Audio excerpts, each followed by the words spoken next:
One sentence summary: some dwarves get stuck in a collapsed mine, nothing happens. Could you beat the villain?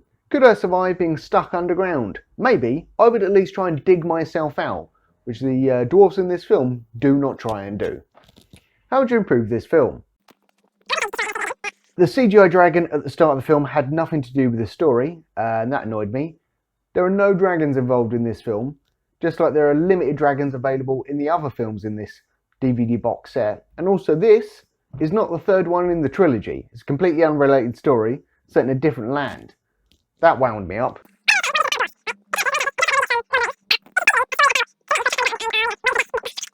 I don't understand why this was about dwarfs. So the characters look like they're from Lord of the Rings, something along those lines, but there's no need for the fantasy magical element. It's a story about some guys who are trapped underground waiting for death. If it had just been normal guys, there's like one guy who doesn't like automation and technology stealing people's jobs. There's one guy who just wants to get back to his family, and there's one guy who like accidentally caused the accident that buried them alive because he's trying to get back at the company. You've made it sillier than it needed to be, and it could have been a serious drama. You could have like won an Oscar or something if the acting weren't so terrible, but so dark, and sometimes it's just a black screen with people talking on it. Ridiculous. Also, there is maybe half an hour of actual story in this hour and a half long film, give or take. The rest of it is just filler. It's just people sitting in the dark, looking sad, or someone walking somewhere in the dark, probably sad. The film should have started with the miners at home, kind of a day in the life sort of situation, so we get to see them, even if it's just them leaving their homes. So you see the geezer waving goodbye to his family, or you see the other guy like putting up propaganda that he hates the capital, or the other guy sadly drinking alone or whatever. But you don't get any of that. We meet the characters after the mine's already collapsed. And I don't care. I didn't care by the end of the film either. I know this film is, not massively high budgeted, so they don't have the same technology they had in Lord of the Rings and The Hobbit to make the characters different heights. But in this, the dwarves, who, traditionally are quite short, are the same size as the human character, and that's even a plot point, like, well, she's quite small for a human. She can fit down that hole. Okay, but you're dwarfs, so shouldn't you be smaller than a human?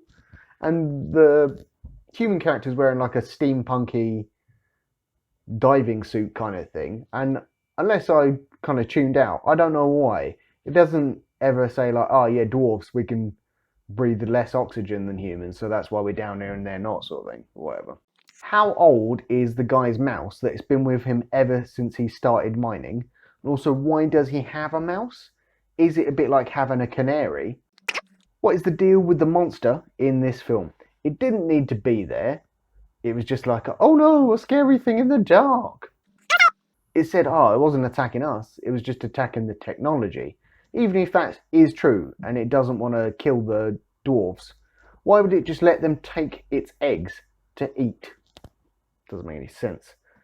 The sound quality in this film is terrible, by the way, as long as the story and the acting and just generally everything about it, the lighting. So when someone isn't talking, the audio just cuts out, so it's absolutely silent. There's like background noise where like, cave echo noises and someone's chatting, and it's like absolutely nothing. Hello darkness, my old friend. And then they're talking again and there sounds. The old guy admits that he was responsible for the collapse twice. He's like, oh man, this is my fault. And they're all like, oh yeah, okay then. He's like, oh yeah, this is my fault. By the way, I actually did cause this collapse. I was like trying to sabotage the place. Maybe just say that the first time. Why do these guys not know how to handle a match? So they're like, oh man, we've only got 3 matches left. So they light it and then they hold it so the match is up like there. If it's not got anything to burn, the match is going to go out quickly.